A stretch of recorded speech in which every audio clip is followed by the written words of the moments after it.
If you want to get better at backgammon, one of the best ways to do it is by practicing against the software such as Extreme Gammon or XG. There are a lot of useful tools and features that will help you learn and improve. And in this video, my two good friends, Pete and Ryan Jarvis, join me to do just that. Thank you for joining me. I hope you enjoy this video. Please like and subscribe, and you'll be notified every time I upload a new video.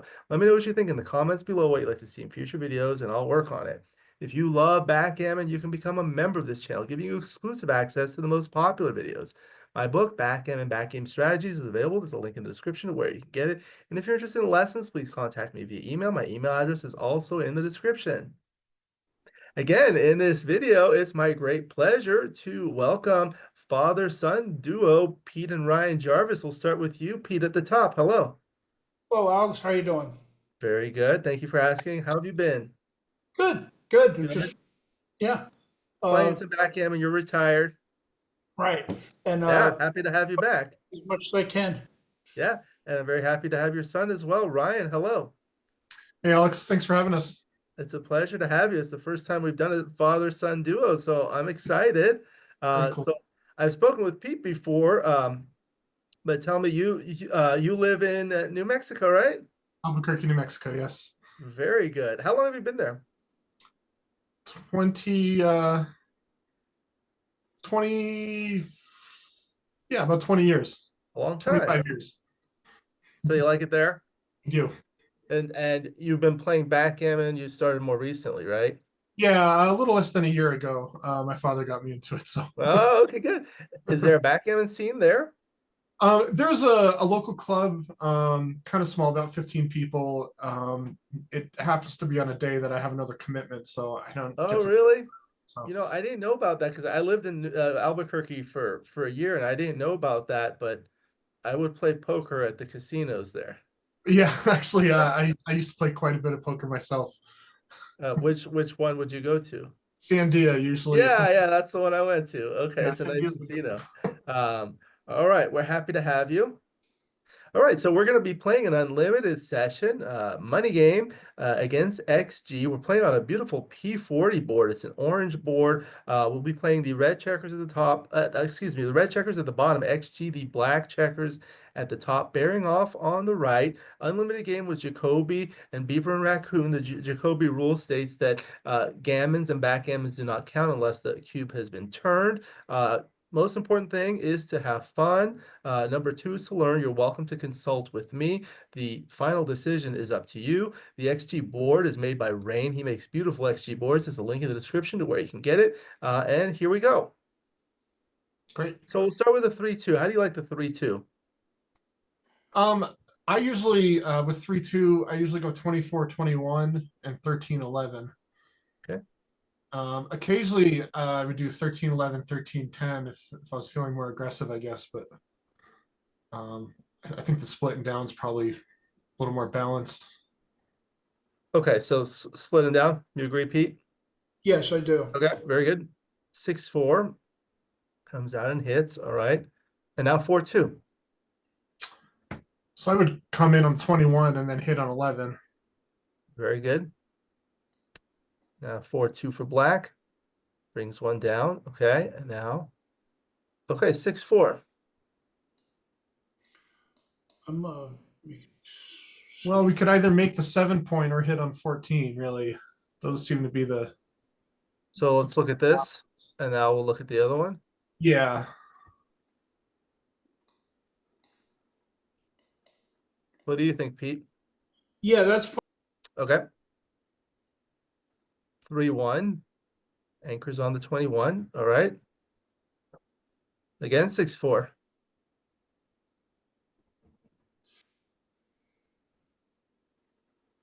I think hmm.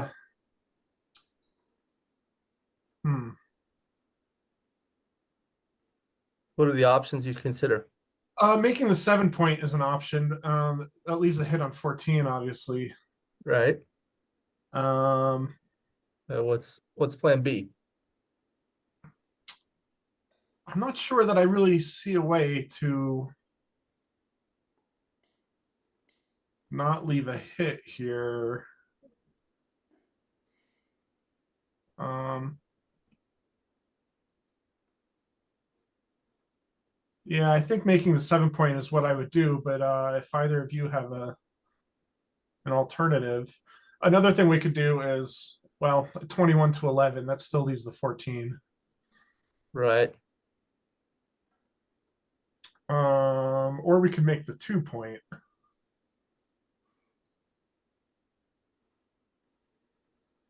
That leaves 2 hits. I think making the 7 point is probably what I would do here. I don't know if it's correct, but Oh, what do you think, Pete? That's what I think too. Yeah, I like this. I say if you can't find plan B, go with plan A. right, right. I think that's one of the interesting things, important things to learn. Is like whenever you have a checker play decision, you have to consider the alternatives, and if the alternatives are really bad, you just go That's with plan now if the two checkers on what was the 4 point, if they were further back, would you consider making the two? A. Possibly, I guess we can modify the position afterwards in the analysis and take a look. Or Okay, so now 4-3.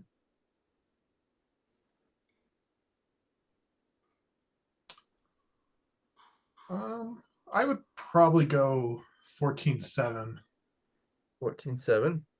We have a nice set of builders there. Get rid of the blot, Yeah. and we What still would have. be what would be your second option, or maybe Pete, what would be another option? Well, I don't think I would necessarily go with it, but I mean, if you want to leave a blot, you can leave a blot on 13 and make, Make the make 10. a point. Yeah. But, That I, kind of leaves the checkers on 21 a little stranded. yeah, I Right. do that. But, I'm just trying to think of what other options would be. Yeah, What about like running all the way, given that running you're to up by 14. 21 in the race? Yeah. Yeah, since we're up in the race, it probably makes more sense to run with the back checker. Yeah, now Uh, that that's presented, I actually think I think that's a better move. I think that's probably better than 14-7. Yeah.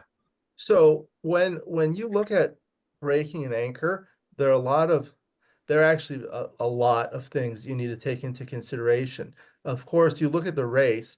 The further you're up in the race, the more incentive you have to break the anchor. Right. The other thing that you do is if you're going to leave a blot, you have to look at the strength of the boards because black has a 2 point board, red has a 1 point board. So on a 1 point board, there's just one dancing number, but on a 2 point board, there are four. So you have to consider the inner board strength when you're leaving a double shot. Excuse me, when you're leaving a shot and against a 2 point board. The other things are like, what are the alternatives? Well, there are two. There's this one which makes a point but leaves a blot, and there's this one that doesn't make a point but it safeties a blot and creates builders. And Yeah.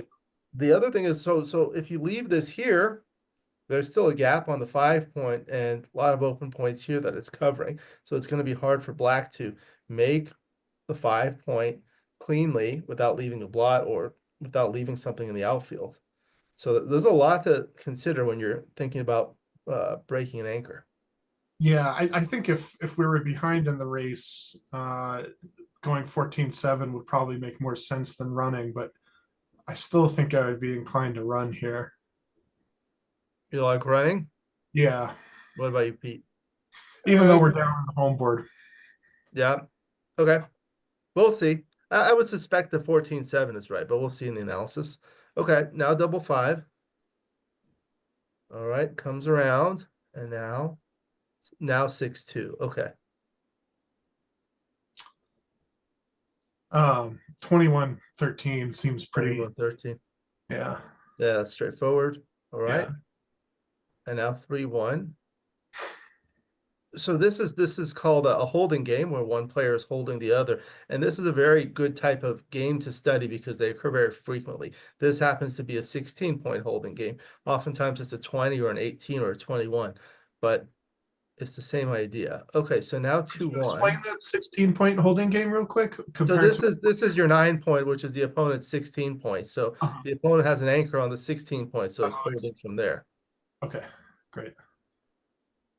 Okay, 2-1. This one's awkward. That is awkward. I would go 8-5.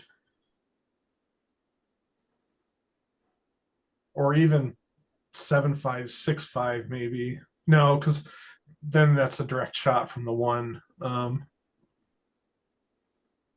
Which is yeah, true either way. I like the 8-5 better. 8-5. Yeah, Yeah, I think that's what I would do. I don't break the structure by, dismantling the 7 point. Uh-huh. Yeah. Yeah. Oftentimes you see the correct play is making the 5 point here. We'll see in the analysis, but it leaves like an off. So how are you going to cover this next? Of course, you can cover it with a 1, but you don't really want to cover it with a 2 or a 3 because you're going to have to break that point. So Right. this is called the awkward. It's a 6-1 formation. So like when you open with an opening 6-1, you make this structure here, and you still have 5 on the 6 point. There's an extra checker here, but it's like sometimes people call it the giraffe formation because it looks like a giraffe.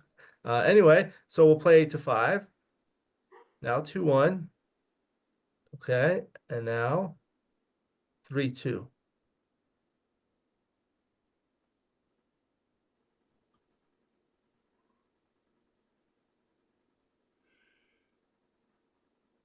It'd be a shame to not, perhaps not continue for the 5 point, but the 3 point might not be so bad.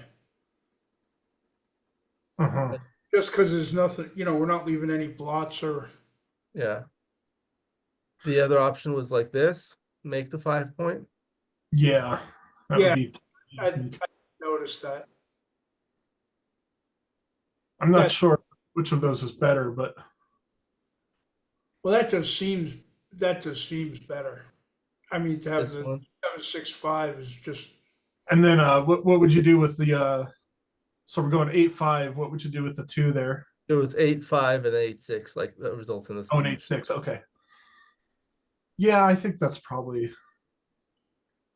Usually when you have stacks and stripped points, it's inflexible, and the position is kind of telling you that it looks like it's giving you the finger. Um, so you like this one? You guys want to go with this? yeah, I think so. Okay. Okay. 5-2 makes the 2 point. All right. Now 5-4.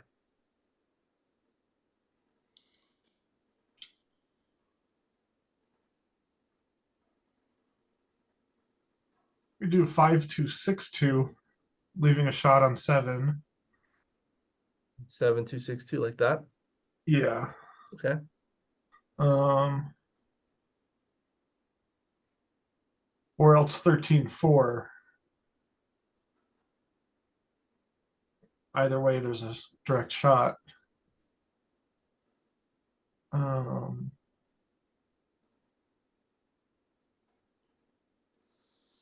I think this is probably the better one though, because they're less likely to hit the 4 than the 7.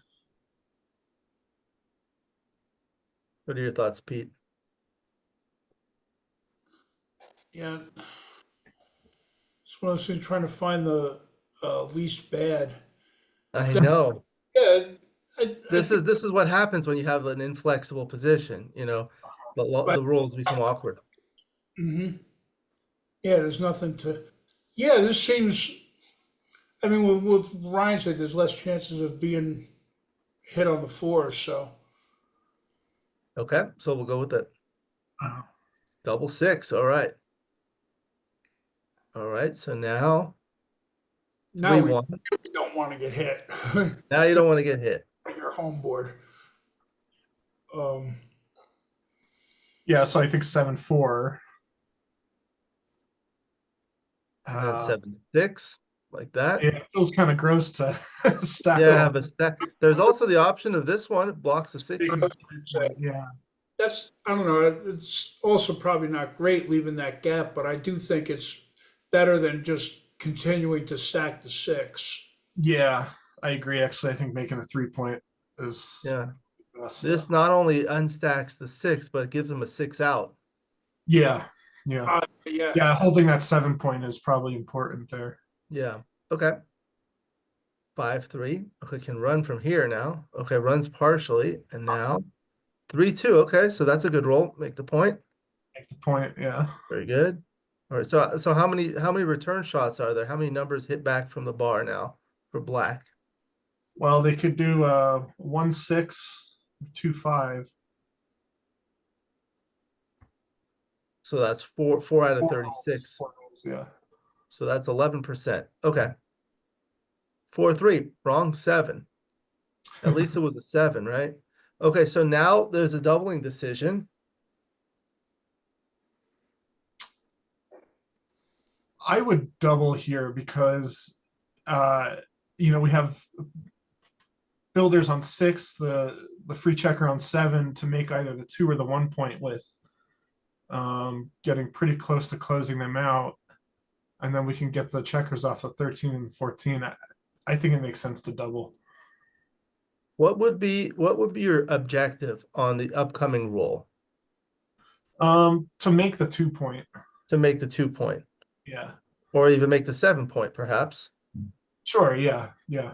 So that the idea is you want to make a 5 prime, right? Hmm. If black gets stuck behind a 5 prime, you're in a pretty good position. Especially if they're on the 1 point. Yeah. Right. So if you were black, would you take this?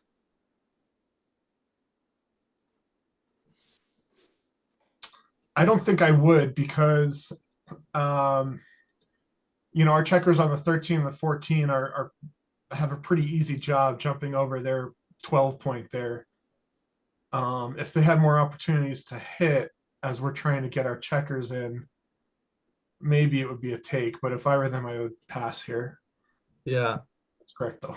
So when I assess a doubling decision, they have this acronym called PRAT, P-R-A-T. It stands for position, race, and threats. So you look at your position, you look at the race, you look at the threats. So the simplest one is the race because it's there. It's 109 to 102. So down by 7 in the race. So that's not good. But in terms of the position, well, red has a 4 point board, black has a 5 point board. So that's stronger for red. However, excuse me, that's stronger for black. However, red has all the back checkers escaped, whereas black has one behind what's currently a 4 prime. So that's pretty big. And then the threats are, as we said, you can make the 2 point or the 7 point. So like it might be a pass already. So that's another thing. It's Woolsey's law. If you're not sure if it's a take or pass, then you should certainly double. So what are your thoughts about that, Pete? I think the double makes sense. And I think red's in the better position mostly because of the third thing you mentioned, where red's escaped, 13, 14, and black's going to have one trapped back. Right. But it's a 4 prime now, but one could easily come down from the 13 or 14. And I don't know. I think a double. Okay. So we'll double. Okay, now we'll analyze the first game. So very good. Let's take a look. We'll put it on the arrow. The straightforward ones we'll go through quickly. Like the 3-2 was standard, and the 4-2 was to come in and hit. Okay, and the 6-4, yeah, that was right by a lot to hit, making the bar port was the wrong idea. However, with the next 6-4, this was the right idea. Actually, you came up with a good second play, which was 20 to 11, 21 to 11, like that. And the third one was making the 2 point. Okay, you guys were right with the 4-3. I would have played this one, but they're close. Okay, and then this one was straightforward. Okay, so here, this is the one where it liked either breaking the 8 point, which results in this position, or simply making the 5 point like this. So this was the second best play, and the top play was this. Yeah, you're not leaving any direct shots, Yeah. but this one leaves a direct shot. So you can get hit with 4s, 3-1, double 2, and double 1. So that's 15 numbers. Yeah, that's a lot. But yeah, and then here it's only 6 numbers. So that was the idea there. Okay. Yeah. And then and then this one, yeah, this one it liked making the 3 point. Uh this is just so awkward. You saw in the next roll, right? Yeah, Mhm. Like one of the things that you learn, like when you practice a lot, is pattern recognition. So when you have stripped points like the 5 and the 7, and then you have a big stack here, it becomes very awkward and inflexible because the next roll, you're going to want to unstack this one, but you don't want to break the other ones, and there aren't many good rolls that allow you to do both of those things. Mhm. Yeah. Okay. And the 5-4, it actually liked your first choice. Oh. So like you look at like the pros and cons of each. So looking at the resulting position, here you're leaving a direct shot with a 6, right? So you can be hit with sixes. But 5-1 does not work. Double two does not work. It's only 4-2 and double three, Double threes, yeah. right? So that's 15 numbers. And the benefit of this is you make a third innerboard point and you unstack the 6 point. Uh, Mm. after this play, you retain the 7 point, but you only have a 2 point board. You haven't unstacked the 6 point. And now how many shots are there? They're all the threes plus 2-1 and double one. So that's the Yeah, same number of shots, 14 shots. So yeah, I find looking at the resulting position is kind of a useful way of thinking about things. What absolutely. what do you think, Pete? Like you play in these tournaments and things like that. about what? Looking at the Yeah, looking at the final position and kind of yeah, like, it's yes, it's very useful. It's almost if you're if you're thinking about the learning process, it's almost critical. I mean, it's yeah, yeah, I remember reading in Bill Roberti's new 3 volume series, How to Play the Opening in Backgammon. He discusses like the board and your checkers as liabilities and assets, just like kind of like in a business. So, what are your liabilities? What are your assets? So here, of course, the asset is the 3 point board. The liability is the shot here. Um, in this position, you have the same liability in terms of the nicer and the same number of shots, but you don't have the asset of the additional point board in the Right. point in the board, and the fact that there's a stack on the 6 point is also a liability. So looking at it that way kind of helps. And then the next one, the 3-1, yeah, this is where you had to make the 3 point. You didn't want to leave a blind, you wanted to unstack. And then the 3-2 was a great roll, and this was a double, and it was a pass. No, so the 3-2 really made that game. That did, yeah, that was really strong. So one of the things I like to do is like think about what are the aspects of the position that make it a double or a pass or whatever. You can see here, red is winning 78% of the time with 11% gammon. So not quite enough. But what I do is I'll put it on another board. Okay, so what if this checker were over here? So now you can't make the bar point with the direct 6. Look how close that gets. That's just barely a pass. It's 1.022. Okay. So then you compare it with the original position, which was 131 millipoint pass.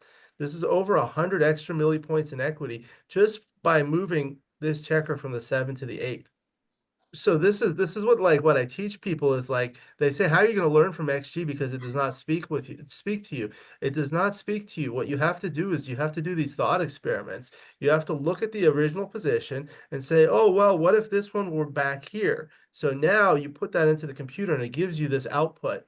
So now that indicates that the fact that there was a checker on the 7 point, it was slotted. So you can make that point next. The other thing is you can go to dice distribution by going to analyze dice distribution. You get this pop-up window here. The first thing I do is I click the icon with the most red bars. That gives you a higher level of analysis. And then you click after double take. Okay, then the next thing I do is I double click this area to make it a 2D graph. I find that's easier. So these are all your next rolls. This is under the graph tab. So if it's greater than 1, you lose your market. Okay, so look at all these rolls that lose the market. Double 6, double 4, double 2, 5-4 was the one that makes the 2-point, double 5, double 3. All these rolls will make the bar point or make the 2-point. And you can actually see how they're played by going to the details tab. And if you go to first rolled, so you see, for example, double 6 would be played 14-8 twice, 13-7, making the bar point. Double 4 clears the 14 point and makes the 2-point, and so forth. So you can look at all of those. There's also the dice map, which kind of shows you some good rolls too. So you see all these sixes. So this shows all the rolls. So 1, 2, 3, 4, 5, 6 on one die, and the same on the other die. So this is like 6-1, 6-2, 6-3, 6-4, 6-5, double 6, and then the same thing up here. You see how bright green these are. That's really good. And even these red ones, your equity is still pretty high. So this is a good exercise, I find, as well. The other thing was, so we saw that this makes it a small pass. What about going one further? So now it's no longer a direct builder for the 2-point. Now it's a take. Look at that. And then what if you change black's position to have like a solid prime? How much of an effect? It's about the same, right? And what if you improve the race for black? Now it gets closer. What Now, if black is closed out like that, but then we're still on the 7, so they actually have an opportunity to come in and hit? so black like this. Yeah. Yeah, I think that's the one we looked at. Oh no, we didn't look at it, but it's a pass. Yeah. I Okay. think what you would have to do is maybe create more contact here and maybe also move this back 1 or 2. So now it's double, but still a take. Now, and then how about one more? Now it's borderline. Uh-huh. Yeah. So these are some good exercises that'll help you understand the doubling decision and the take pass decision. Okay, now moving on to the next game with the 6-4 black splits. And now 6-4 for red. Huh. I think I would think to make the 2-point. The 2-point, okay. What are the other options? The other option, uh, hit on the 7 and then either come down to the 9 or go 24-20.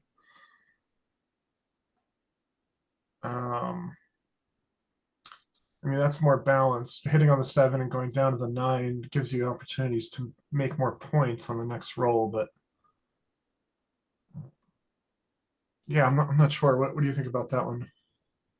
Yeah, I'm rethinking now that he said that.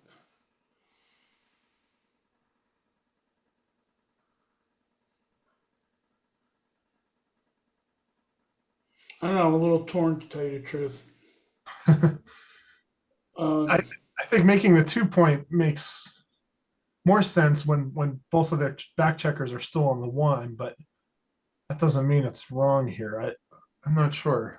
Um, can we ask for some guidance on the first move, Alex? You want a lifeline? Yeah. So what I tell people is if you're going to study any single position in backgammon, it will behoove you to study a position that occurs more frequently. And the position that occurs most frequently is the opening position because it occurs in every single game. So learning all of the opening roles, that's pretty straightforward. Okay, with a 3-1, 4-2, you make a point.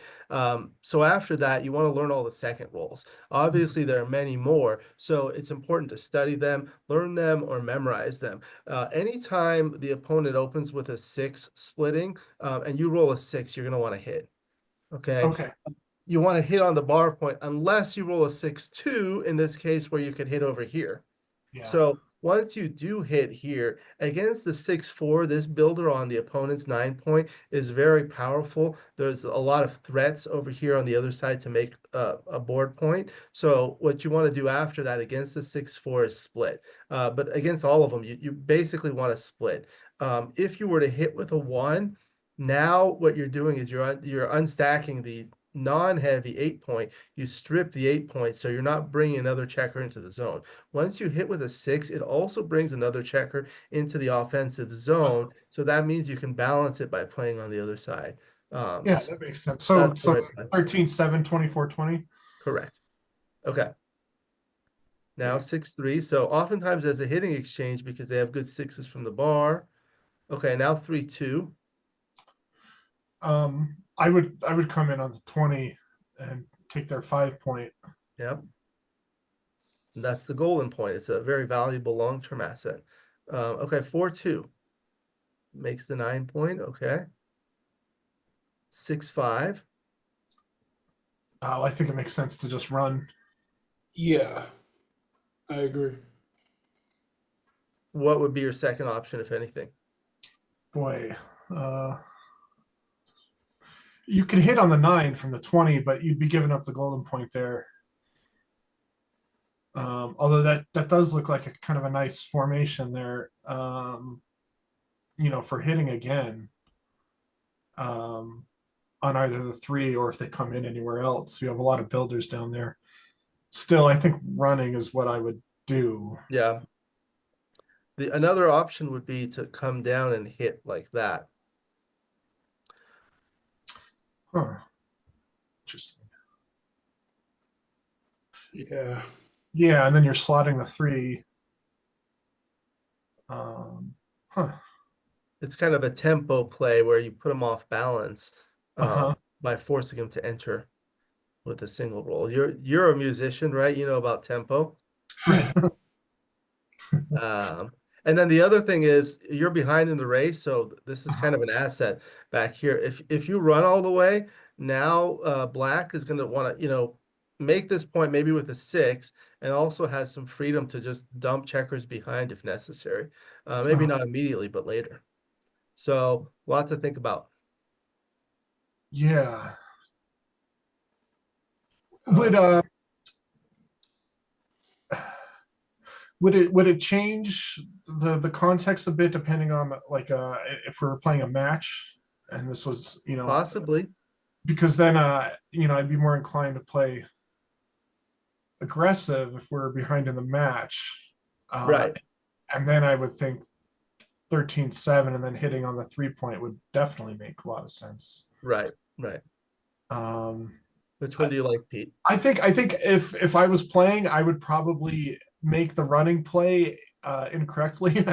After you pointing out the 13-7, 8-3, that's probably the best move. that's exactly what I just would have answered. I would have running play, but I do think what Alex pointed out is a better move. I Yeah. tell people sometimes I'm wrong. I would have My just wife says more than sometimes. I would have ran though. So it's your choice as the guests. Let's go 13-7, 8-3. I'd Okay. like to pursue that. Double 4. Okay, so that's what happens. Now you have some shots. Okay. Double 3.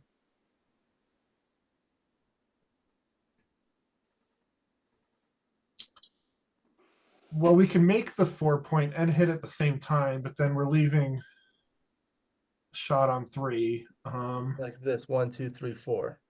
Yeah, that doesn't seem great though. We could go 8-5 twice, make the 3 and hit on 4. And that's probably the best because then we have 3 points in our home compared to 2 in theirs. So if we get in a hitting exchange, that benefits us. Um, I think this play demonstrates the advantage of that 13-7-8-3 on the last play because it was put off balance, left these blots, and now you can attack. yeah, yeah. Okay. Double 1. All right. And now 4-3.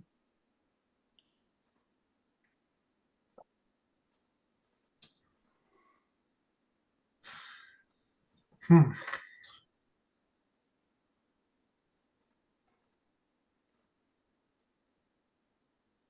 Do we hit again here on go 4-1?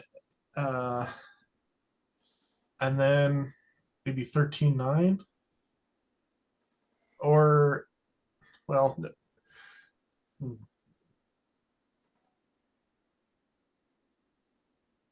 I think that's what I would do. I'm really not sure about this one though.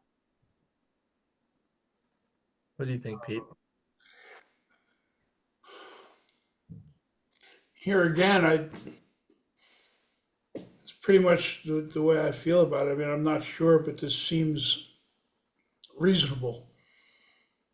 I think I would probably do this. There's also the option of like stepping up with the 4 Uh-huh. and hitting. Yeah. I You was don't thinking get about that, but stuck. I was thinking about what you said earlier about having the one checker back so that black couldn't dump stuff behind the 20. Right, right. So I that's didn't know if it was time to that's the break thing. away It's from like that yet. when is the time? So every position is different. So now is this an asset or is it a liability? Right. So like one of the things I look at is like always think about how you're going to play a 6. So let's say you play this and then you come down here. If you're just going to roll a single 6, it's going to be problematic. But when you have a spare checker here, you can pop out with a 6 and there's stuff to do elsewhere. That's Yeah. that's kind of the thought in my mind. So anyway, you want to hit with the 4-1 with a 3, right? Mhm. Okay. So what would you like for the 4? Yeah, I would be torn between going up to the 20 or going down to the 9. What you said about the 6 definitely makes a lot of sense, though. Um, and it doesn't seem like our checker on the 24 is really going to have an opportunity anytime soon to hit because they have 3 stacks on Yeah. everything really in range there. Um, so given that, it probably does make sense to bring it up to the 20. Okay, we'll try that. All right, 3-2 come in. Okay. Now 4-2.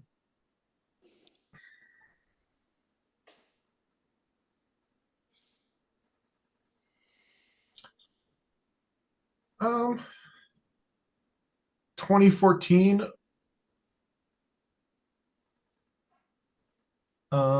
It doesn't make sense to hit on 2 again and leave 2 blots. I don't think, at least. Um, No, that doesn't seem right at all. Really, the only other thing would be 13-7, and then that's a direct shot. So, but Yeah, yeah, I think I would do 2014. All right, very good. Now 5-2. All right, hits. Another 4-3.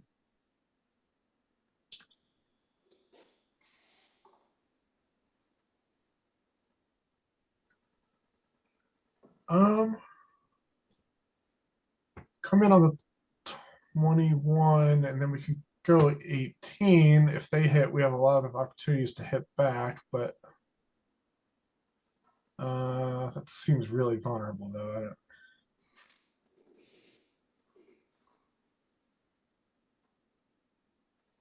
boy, this is a tough one. Yeah.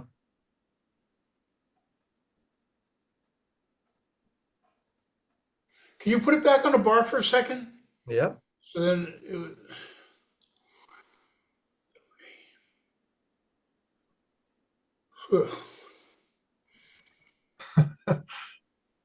I don't know. This again, it seems like one of those things which is it's We just could, awkward. It just doesn't seem like there's a good move. Right. yeah, we I'm having could a come hard in. time figuring out which is least bad. We could come in on the 21 and then go 6-3 and have more opportunities to build the 2 or the 1 down there. Um, that's probably what I would do. This is a tough one. Yeah, it's tough though. Yeah, I mean, I So can certainly live with that. I don't have anything better. That's for sure.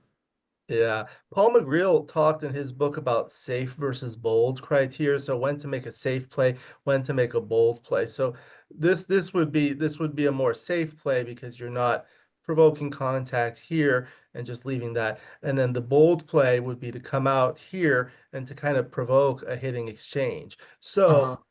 the considerations are there are many considerations when to make a safe play and when to make a bold play. So if you're behind in the race, you tend to play more bold. Um, if you have an anchor, you can afford to play more bold because if you hit, you could always come back. If you have a stronger board, which is the case here, you can afford to play more bold because you're a favorite in a hitting exchange. Um, so basically, all those point to a bold play. Uh, Cool. Yeah, that does make sense actually. I think having the anchor there is pretty big. Um, so you're the guests. yeah, I think 18. You want to try it? Okay. Yeah. All right. 3-1. So here, safety. Didn't even hit there. Okay. Now, double two. Mm. Um, I would make the 4 and go 2018.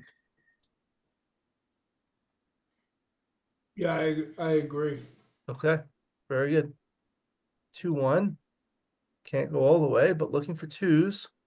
4-3 works. 4-3, yeah, that'll do it. Okay. 6-1. Great roll. But now you have what's called good sixes from the bar. So you see you're on the bar and you cannot come in with a six. But if you come in with another number other than a two, with the six, you can hit. So that's called having good sixes from the bar. Okay. Okay, not the right six, but there's the three and the two just down. 13. Yeah. Yeah.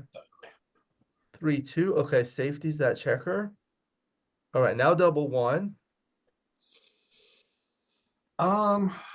Maybe 22-20 and 11-10.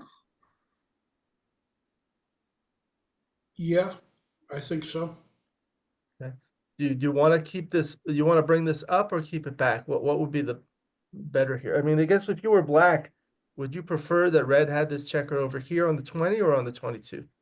If I was black, I would prefer the 22 because then they can't jump me with a 6. If we're on the 20 and we roll a 6, we jump over the 19, 17, and 16 that they occupy. Right.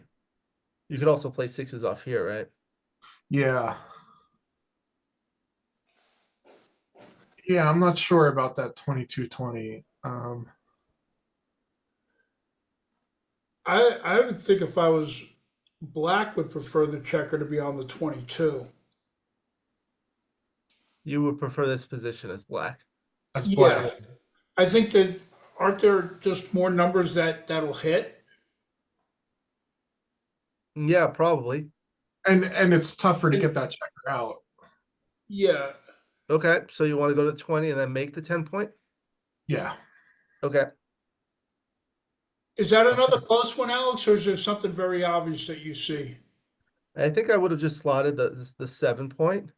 Oh, Mm-hmm. interesting. But we'll see in the analysis. Yeah, So yeah. now it's a double.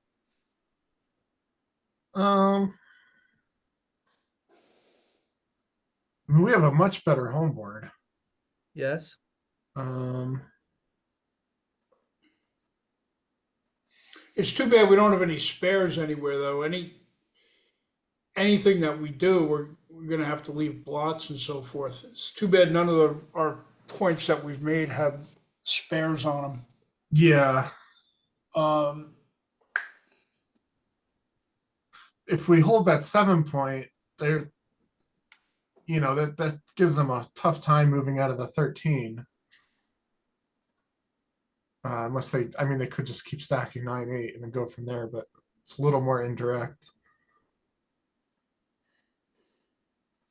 I think I would take, but I'm not sure. You want to try it? Yeah, I think so. What do you think?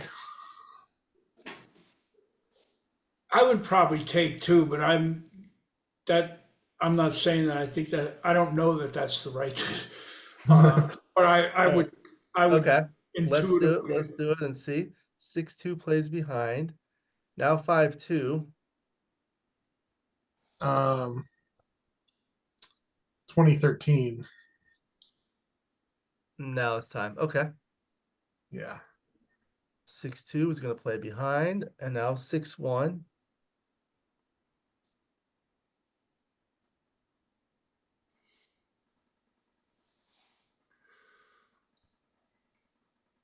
Well, 13-7, and then yeah, I think 13-7, and then go 10-9 even. And 9, yeah, just prepare. Yeah. 6-5 will clear that point. Now 4-1. 10-6-9-8. Yes, very good. Double 2. Okay, clears the point. Now 3-2. I would probably bring both down from the 13. Both down. Yeah. 4-4. Okay, so clears. So we'll see. I guess you want to stay back, right? Yeah. Yeah. So just like 2 in somehow, like this maybe. Okay. Yeah. Yep. 6-2. Okay, so now it's gonna be a race. Okay, now we'll look at the second game. So with the 6-4, this is the one we discussed where you hit. Mhm. And then the 3-2 was straightforward, making that anchor. And then yeah, this is the one we talked about. 24-13 would have been an issue. I think if we were up in the race, so like let's modify the position such that we're maybe like the race is closer, perhaps. And like here, Mhm. now you're gonna be up in the race. Oh well, now you can hit there. Yeah. But Yeah. yeah, I guess if you're here, you can hit over here, but that's Very the close close though. tie with that one. Yeah. Yeah. So the Yeah. race is an important consideration there. Yeah. And then this was a great roll, and we discussed it because of the fact you made that tempo play, putting him on the bar, you put him off balance, leaving these blots, allowing you to attack. So that was a good roll. And the 4-3, yeah. So this was good. So hit, and then 13-9 was close, but it preferred what you selected. So that's good. And then here, like, yeah, there wasn't a good plan B. And then here, it did like the safe play. Look at that. I told you sometimes I'm wrong. I don't know. This one does provoke contact. It loses a few more gammons, but Fairly close though. It's they're not too. close. They're close. And then the double 2 was great. You just make that advance anchor and then come down. And the 4-3 was good. It hits. And the 3-2 came in and covered. And then this double 1. Yeah, yeah, I would this have was an prepared interesting this one. because Yeah. you see none of the top plays move this back checker. You want to keep this back because you're behind in the race. You don't want them to play behind you. That's what Okay. you want to do as black. If you're up so far in the race, you just You race. So like okay? let's say you made this play, uh, and now I didn't even think of that. Well, you just the 14-18. I didn't think of that. yeah, now it's not a double after this. See? Uh-huh. Okay. So if you're black in that position, you're thinking more about jumping that piece rather than Right. You're up by 21 okay. pips. Yeah, so Uh, you don't need to be hitting it. so so this was a double, but it was still a comfortable take. So good. And the 5-2, it likes staying back, I guess because of this blot. Because of the blot here, it Oh, liked this play called, oh, actually leaving a blot there, making the point. But this was close. This is called releasing the midpoint, just breaking the midpoint. And you and just so have the anchor. it doesn't mind those blots because in a hitting exchange we'd have the advantage. Right, because there's a blot here and a blot here, and a strong board here. Yeah. Okay. And then the 6-1 was as we discussed, the 4-1, and most of it was straightforward from here on out. Yeah. And then it was the 5-2, then it was the 6-2, and that was pretty much it. So, well played. That was an interesting session. There's always something I learn, and I always find this it's enjoyable. So, what are your thoughts of the session. Let's start with Ryan since it's your first time. I really enjoyed that. Actually, I actually learned quite a bit. I think that double one move in particular, that was a way to think about it that I wouldn't have thought before, but definitely going forward, I understand the logic behind it. So it's something to. Yeah, I think one of the things to think about with doubles is oftentimes you play them in pairs, but Yeah, always consider the possibility of not playing them in pairs. mhm, So definitely. so that's good. I feel like if there's even like a single position that you can learn from, that's a good thing to take away. What are your thoughts about the session, Pete? Uh, Pretty much like every session we've done has been. It was great. I mean, I learned a lot and had a lot of fun. I feel like I come out of it knowing more than when I come into it, and it's it was just great. It's humbling, that's for sure. But you know, it was fantastic. I loved it. Did you feel there was another position other than the double one that was instructive for you? Let me remember where the last one we were talking about when I had said I thought that black would prefer the red to be back on a 22. Right. Yeah, Um, That was part of the double one, but yeah, that's good. conceptually though, that was a big one though because it's not particular to the double one, the concept. So Right. well, the thing that struck me about it is there were basically then between the two games there were three of those. There were three of those plays where it was, did we want to stay back so black couldn't get behind it, you know, and sort of dump behind it because we were back. And one of them was to not, one of them was, and then one of them came out. So it was trying to make me, giving me something to think about over the time to come of how to sort that out because what what we did variables on one might play matter. just wasn't right on the next play. And whenever that comes up, which is often, but whenever that comes up, it always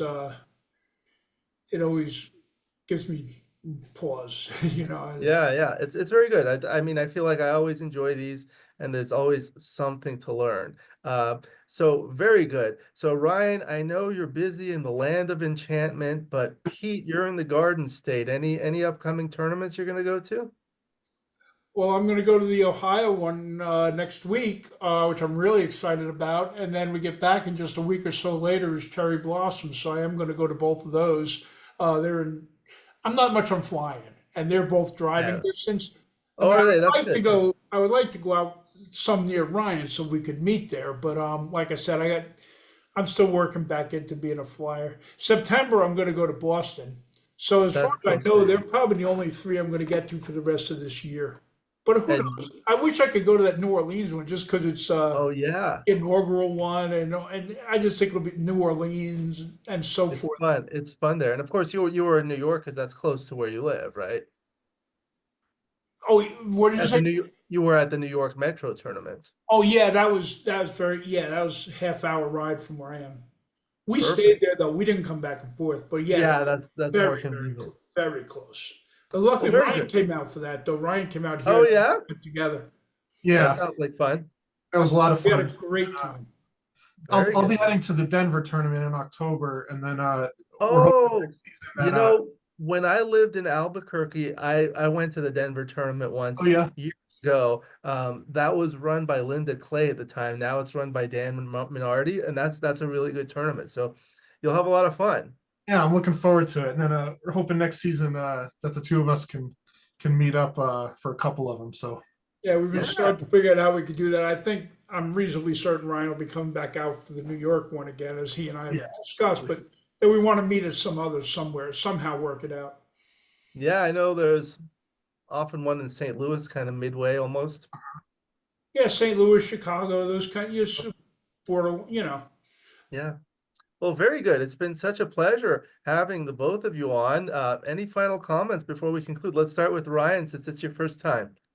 I had a lot of fun. Thank you for having us. It was a cool learning experience and just fun thing to do. So thank you. Okay, my pleasure. Pete, any final comments before we You conclude? said it very well. Thank you. I really, really appreciate it. I love these things. This is the fourth or fifth time I've been on. I do it every day. I love it. It's just Yeah, it's great. thank you for doing it. My pleasure. You And both it have was an fun to be on with Ryan. It was fun. This yeah, particular, absolutely. That was the first time we did that. You this was cool. I dug this. Yeah, that was good. You both have an open invitation to return at your convenience. We'll go ahead and conclude the video. Thank you to the viewers for watching. I hope you enjoyed this video. Please like and subscribe, and you'll be notified every time I upload a new video. Let me know what you think in the comments below, what you'd like to see in future videos, and I'll work on it. If you love backgammon, you can become a member of this channel, giving you exclusive access to the most popular videos. Again, my book, Backgammon Backgame Strategies, is available. There's a link in the description to where you can get in if you're interested in lessons. Please contact me via email. My email address is also in the description. I look forward to seeing you in future videos, and until then, keep rolling your dice.